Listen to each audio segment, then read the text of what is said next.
Happy October, everyone! Reverend Peter coming to you from the Gothic Graveyard Show. Hello, my fellow witches and wizards. I hope everyone's having a wonderful October so far. Now, being October and Samhain, aka Halloween, just coming around the bend, not too long, a few more weeks, I figured it'd be a good time.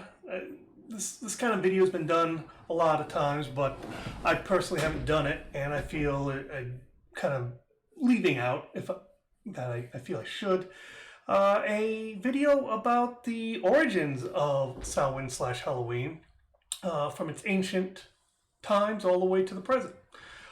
This is going to not be a quick, dark and dirty video, but it's not going to be an hour and a half long, every nuance as well. This is going to be have a good understanding where a lot of aspects of Halloween came from the ancient Celtic Samhain holiday, and hopefully you'll walk away with a better understanding and some interesting bits of information. And at the very end, I will tell you a little ritual that for those newbie witches and wizards out there, that if you want to do a little ritual on October 31st, we'll talk about that a little bit. So, with that said, let's talk about Samhain. Now, let's talk about its modern interpretation and how it's viewed today by the broad neo-pagan community. Samhain is considered by most Wiccans to be the most important of the four greater Sabbats. It is generally observed on October 31st in the Northern Hemisphere. Starting at sundown, Samhain is considered by some as a time to celebrate the lives of those who've passed on. It often involves paying respect to ancestors, family members, the elders of their faith, friends, pets, loved ones who have died and moved on. In some rituals, the spirits of the departed are invited to attend the festivities.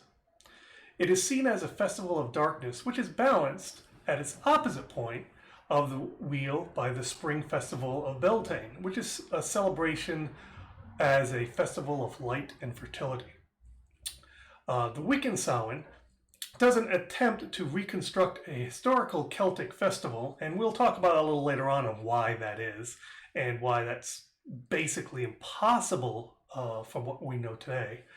In actuality, it is the only widely believed that October 31st, the veil between this world and the afterlife is at its thinnest point in the whole year, and that is where the association of communing and honoring spirits. And again, we'll talk about how that all kind of transpired a little later, and that'll all fall into place.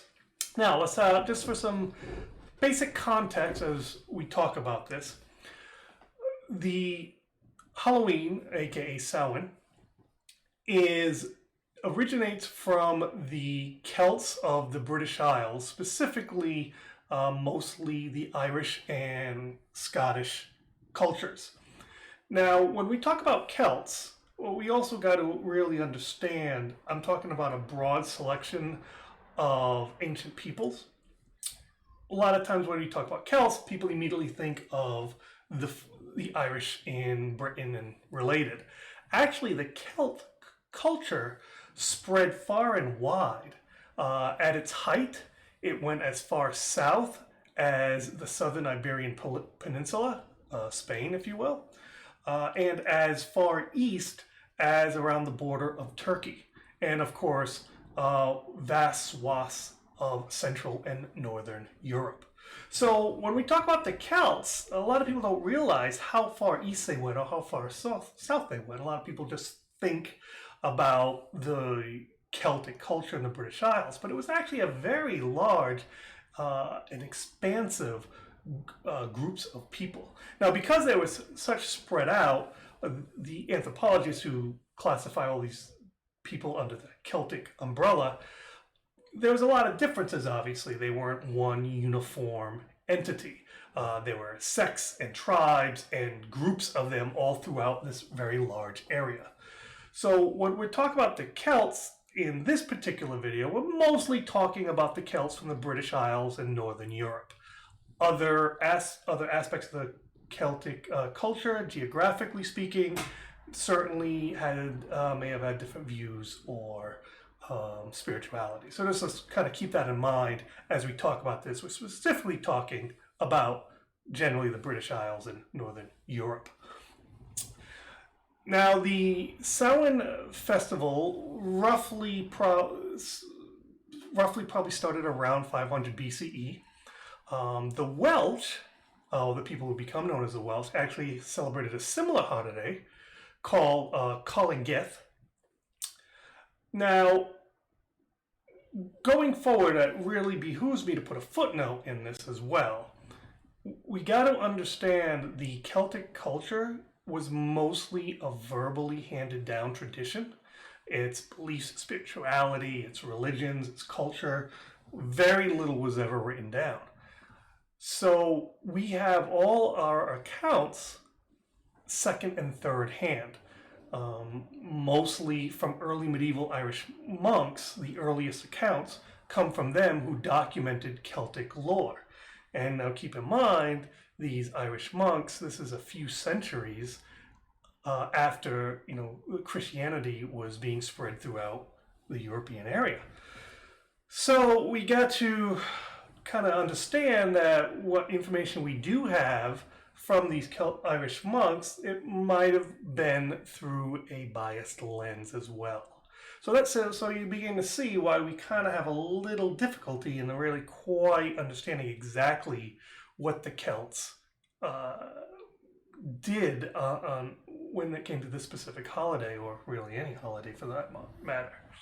Now, what we do know pretty securely, in the matter of fact, that it was centered at sunset until sunrise, so by today's calendar, October 31st to November 1st. And it's generally believed by many historians that November 1st was considered the Celtic New Year, though, once again, not all historians are on board and scholars are on board with that interpretation. There is some dispute about that. But today, the modern neo-pagan community generally adheres to that being a fact, whether literally it was or not. Now, with that said,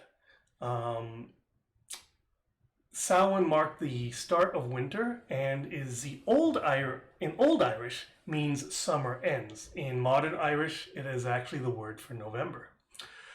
Celtic pagan religion was also focused on nature, as quite literally their life depended on nature, and seasons were a very special import of their celebrations and holidays.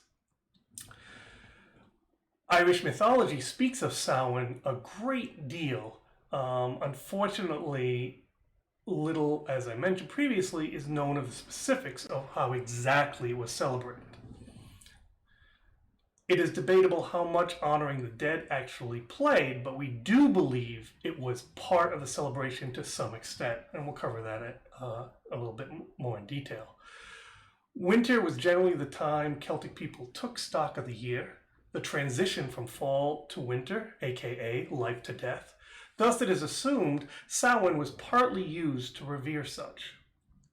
There is evidence to suggest the Celts did believe the veil between the living and the dead became thin. They called this veil on the other side the other world. It is suggested they believed not only could the fae, or fairies, and spirits, in Celtic called the Ashi, come to pass into our world through this time, but also that we could actually pass into the other world, or the spirit world, vice versa. It is also believed that those at this time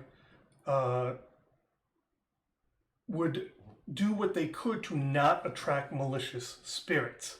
It is a time when it is believed that they would stay home or close to their village. They didn't want to attract any undue attention, if you will.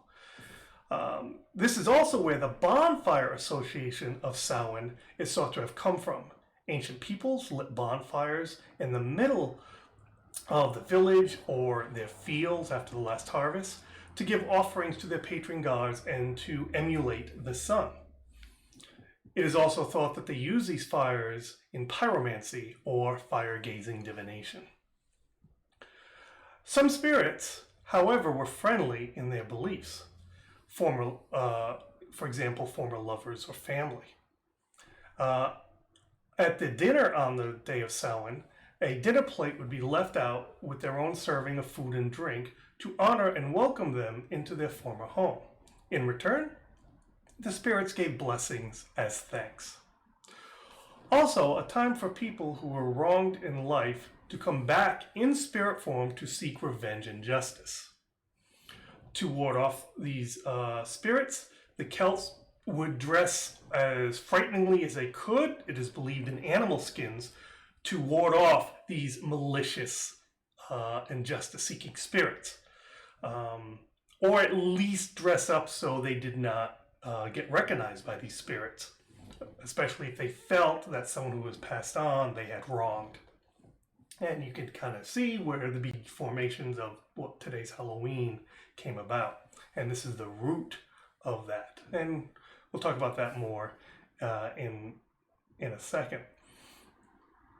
On Samhain, as well as the holiday, it was a holiday, but it was also had political and cultural events. What the ancient Celts did with this. Tribes would meet on this particular holiday to discuss disputes. Laws were passed, justice was served to lawbreakers, truces were made to end tribal wars, etc. So it was not just a spiritual religious holiday, but it was a cultural and political one as well. It is believed livestock was also slaughtered on this day to store for the winter months. Now, the celebrations, when I say celebrations, I mean that in the very literal sense. The Samhain celebration of the ancient Celtics, they were really it was like it was like like we would do a New Year's event. There were feasts, there were celebrations, there were contests and sporting events, and a lot of drinking, according to the Irish monks who talked about this. They apparently a little bit of the adult liquor was heavily consumed. In fact, almost all instances talking about Samhain, the Irish monks almost always as well talked about alcohol consumption. So apparently that was a pretty big aspect of the revelries. Now, I kind of have to talk a little, now we're going to go back a little farther in time at this point and talk about the ancient Romans. Ancient Romans are believed to honor a goddess of abundance called Formana. And they created, and one of their rituals was bobbing for apples. You can see, and we can see where we're going, haven't you? Now, the Germanic tribes had a similar celebration for the dead. It is serialized with the Roman conquest of most of these people, the Celts, the Germanic tribes and such, that a lot of these traditions and rituals from both the Romans, the Germanic, the Celts, all kind of started getting and this is where everything starts getting intermingled at this point. In the 4th century Common Era, the Roman Empire officially became Christian. And this is where a lot of confusion of the roots arise of exactly what came from what.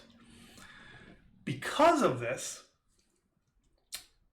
we today, archaeologists and anthropologists, are not exactly 100% sure what is ancient Celt, what is ancient Germanic, what is classically Roman, and what the influence of Christianity, because a lot of this all started getting mingled together around this point.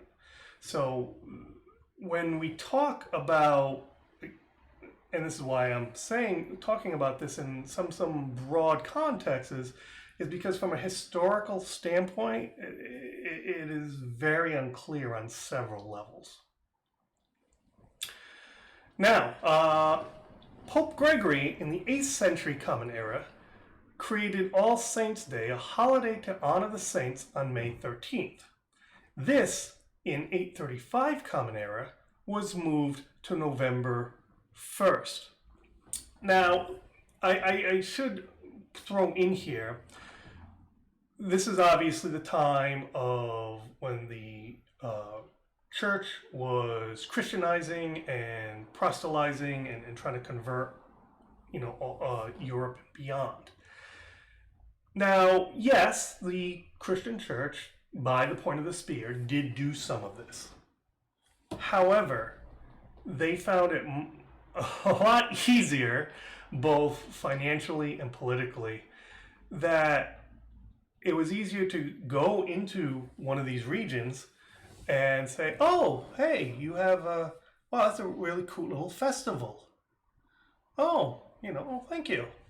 You know what would make it even cooler is if you added our saint or our God or our Jesus to it.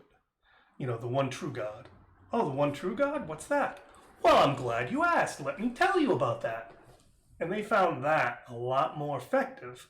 And that is how a lot of Christian holidays today came about, or got or pagan holidays get Christianized to some degree. Christmas, May Day, Easter, All Hallows, aka Halloween, all originally pagan holidays that got Christianized or at least secularized because of the church. The church was, if you want to, keep your holidays and just kind of switch out your gods with saints, but the whole ritualistic kind of general beliefs, as long as it's not directly contradicting what we're preaching, you can kind of keep your holidays with just the tweaks, just to keep the tweaks to keep us happy, and you can keep doing your thing. And they found that a lot more effective, and that is how you'll see in other regions and other periods how that came to be. For example, hoodoo and voodoo in the Caribbean and southeast of the United States kind of came to be as well. They brought the Africans and other indigenous peoples from other parts of the world over here to the Americas, and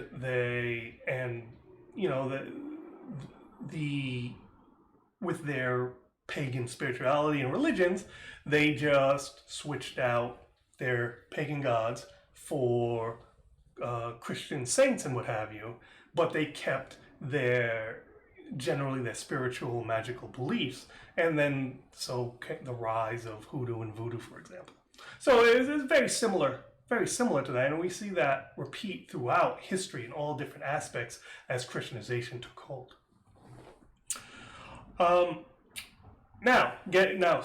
Getting back, once it was All Hallows or All Saints' Day was moved to November 1st, it was soon renamed this to All Hallows Day, and the Scots and the Scottish culture even shortened it even further to Hallows Eve, which ended up today as Halloween, and that's where we actually get the word Halloween from, the Scottish version of Halloween. By the late Middle Ages, Hallowmass was a 3-day celebration to honor the saints and the dead from October 30th to November 1st. And it was also used as a reminder by the church that all things end. In the 14th century, souling started. During Hallowmass, children would dress up by going door to door asking for soul cakes, small cakes with spices and crosses burned on them. The children in return would offer prayers to the houses they visited for their loved ones who were in purgatory. This concept was brought to America by Irish and Scots in the 1800s, And by the 1910s, it had jumped the cultural divide, and non-Irish and Scots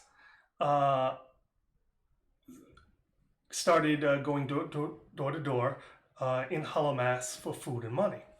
The term trick-or-treating started in the 1930s and is a complete American creation. However, it comes from a more serious set of circumstances. Back to the aforementioned Solars, when the children were denied cakes, it was expected that you would suffer some sort of misfortune. The kids didn't always want to wait for fate or karma to take hold, so they would speed things up. They smashing windows, uprooting plants, taking wagons apart, so on and so forth. And so Halloween became also known as Mischief Night. However, by the late 1800s, things were getting so out of control during this time period, and the pranks and the kids causing mischief, that the adults came together in various regions of Canada and North America, and they came up with the idea of using Halloween as a more secular party for people of all ages, to give the kids something more different to focus on than mischief and vandalism. Now, it was also believed at this time the souls of those in purgatory would return home on this day on their way to heaven. Now, keep in mind, at this point, we're still talking, now we're talking late Middle Ages. Food and drink was left out for them at this time. The Solars would sometimes carry hollowed out turnips with candles in them to help them see at night. By the 16th century, lighting candles became commonplace, lighting candles for those who have passed on, which, again, many churches today still, that's a tradition that's still carried on. Candles were also lit, not only just to honor those who have passed, but the light would shine upon whoever's lighting it, and it would keep away demons and the Christian devil. Bowls of milk and food were left at graves in some parts of Europe as well during this time period.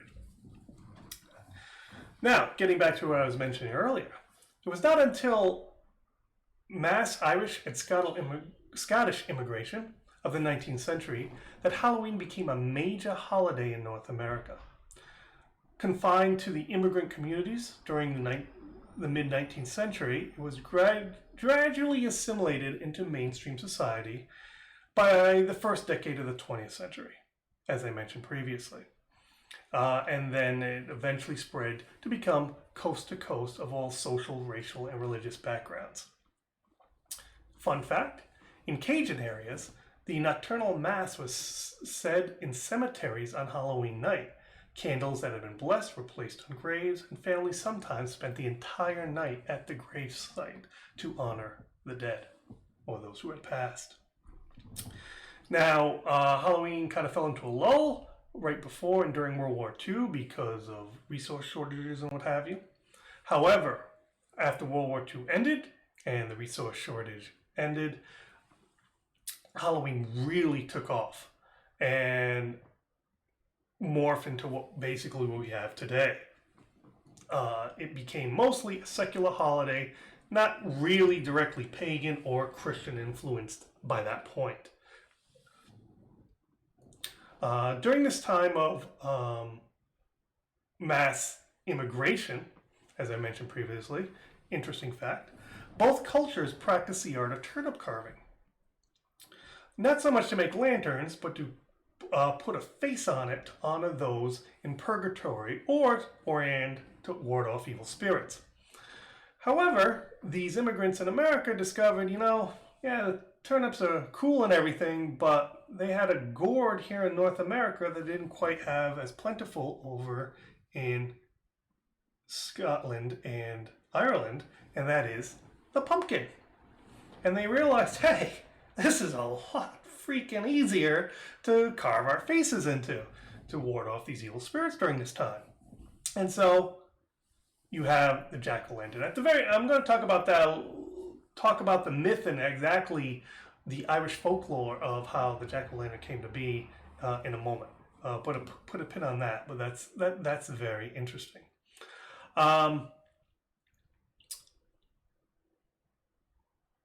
Now, with that said,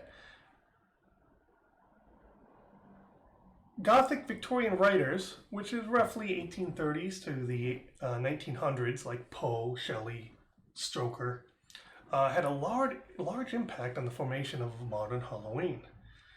It takes little effort to see the concepts and creatures absorbed from their writings into modern mythos.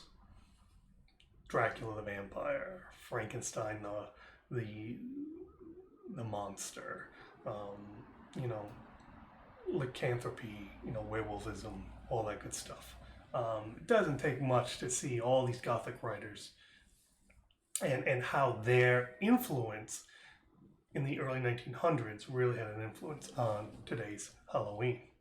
Now, last thing I want to talk about, I said the jack-o'-lantern. Now this is all according to Irish lore. The jack-o'-lantern has actually many names. He was actually a person. Jack of the Lantern, Drunk Jack, or Stingy Jack.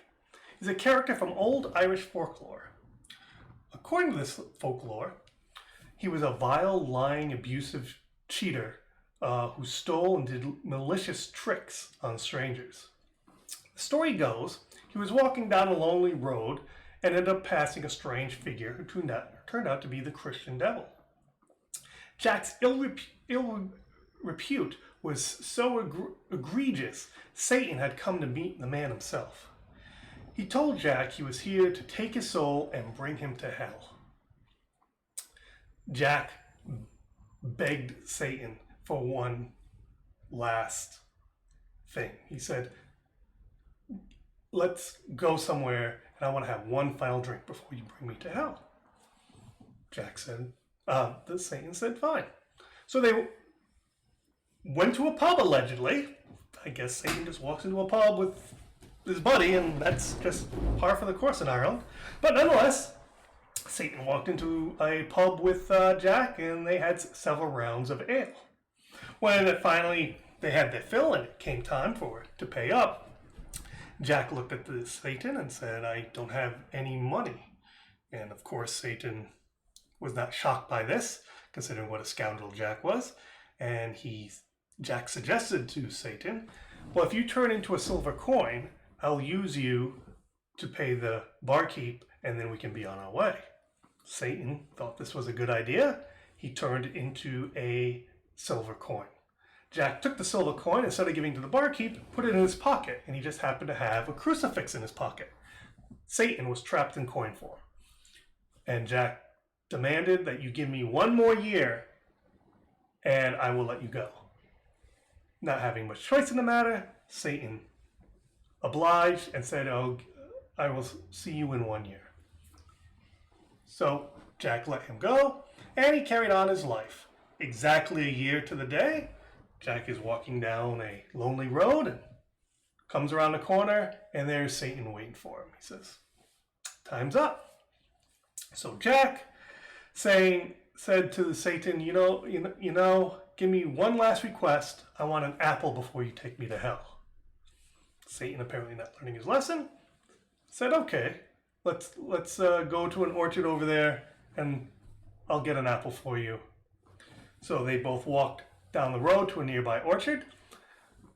The devil went to the tree and went to pick up the apple, and as he was picking the apple for Jack, Jack went into his pocket, and of course he had a bunch of small crucifixes in there, and he threw the crucifixes around the tree, trapping Satan around the tree.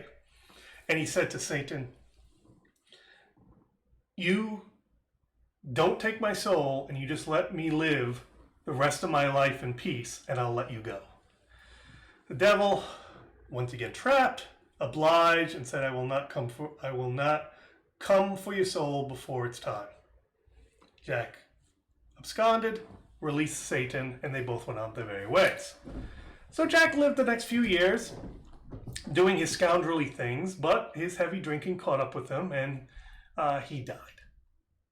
So Jack went to heaven, got to the gates of heaven, and he was about to go in, and the Lord God was there and said, "Oh no, Jack, with your ill repute and all the horrible things you've done, you're not getting into heaven." And he cast Jack down to hell. So Jack ended up down at the gates of hell. And he's like, okay, well, at least I'm somewhere. So he's about to go through the gates of hell, and Satan was there. He said, oh, no, Jack. You're not allowed. You're not coming in here. So Jack was a little distraught. Well, I can't go to heaven. I can't go to hell.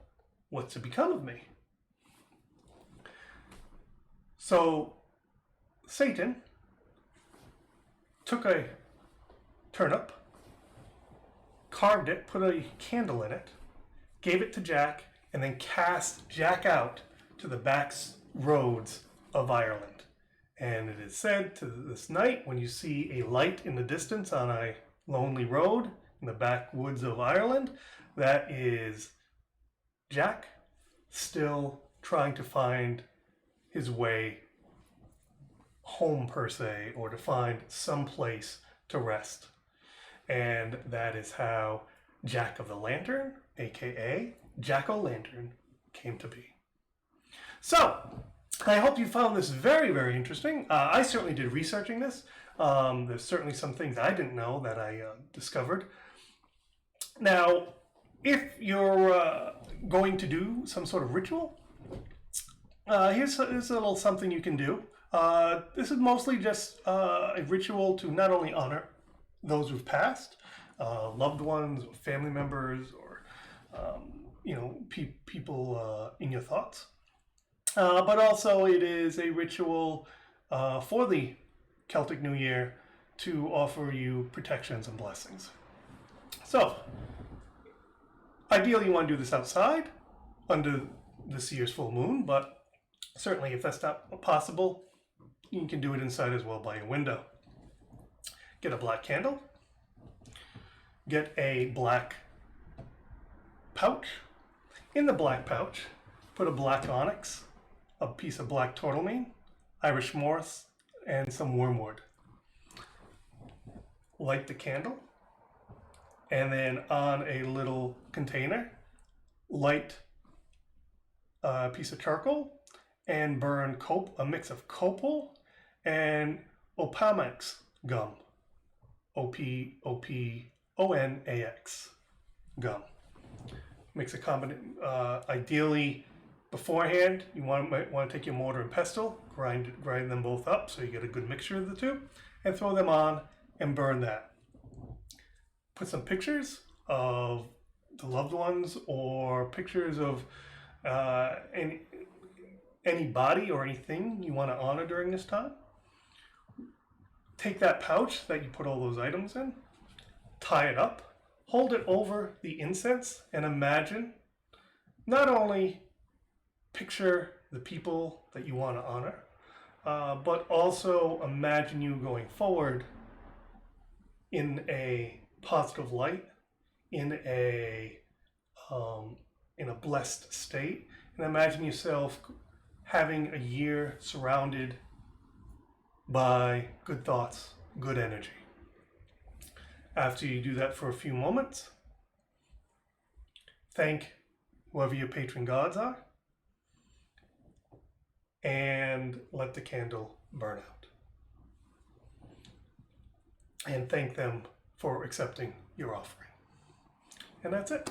This is a nice little simple Samhain ritual you can do. It doesn't really require a whole lot. So, with that said, I hope you've enjoyed this video from the Gothic Chamber. If you have any ideas, want to add anything, suggestions, hit me in the comments below. Make sure you like and subscribe, of course. And last thing, I do want to say we're going to have a little giveaway. I got many, many jars. Basalt. I mean, I got jars and jars and jars. I can keep going. I got all this. So what I'm going to do is I have 1, 2, 3. I have 3 sets of 3 of basalts, all various types. In fact, I even got a Samhain basalt right here. If you want to be put in the giveaway, comment below. You can say anything, whether it's a comment about what I've said here, suggestions for next video, just hey, great job, whatever, or hey, you suck, Reverend Peter, whatever, it doesn't matter. Just put a comment below, you'll automatically be entered. So 3 giveaways, and if you want some really cool basalts, ritual, whether you can just use it, you don't have to use them for ritual. I mean, even if you just want to, soak and have some nice basalts. Or if you do want to do, if you are a witchy type of person and it's all about you. It's all about you, kids. So, hit me up in the comments below. Everyone who posts a comment will be entered. And, yeah. And if you do want to post a comment, but you don't want to be entered, just say somewhere in your comment, it's a comment for comment's sake, and you're not interested in the giveaway. But anyone who doesn't say that and post a comment below will be entered. And next video, next week, I will tell you who the winners are. So there, that's it, folks. Again, thank you so much. I hope you had a wonderful time and listening to this. I had a lot of fun, again, researching and creating it. I know there was a suggestion about doing some gods, goddesses videos, little mini documentaries like this. I got that on my to-do list, though that is a bit of an undertaking. There is a lot, as you can imagine. Just this, which seemed like a very short video, just skimming the surface of this topic. This took me almost 3 hours to get all my notes and my basic script going. So, doing entire pantheons of gods and goddesses. That's but we are going to work toward that. So if you got any other suggestions, ideas, whatever, hit me below. Like, subscribe, all that good stuff. Thank you so much. And, remember, laugh hard, never fear, and be kind, not only to yourself, but especially to each other. Blessings.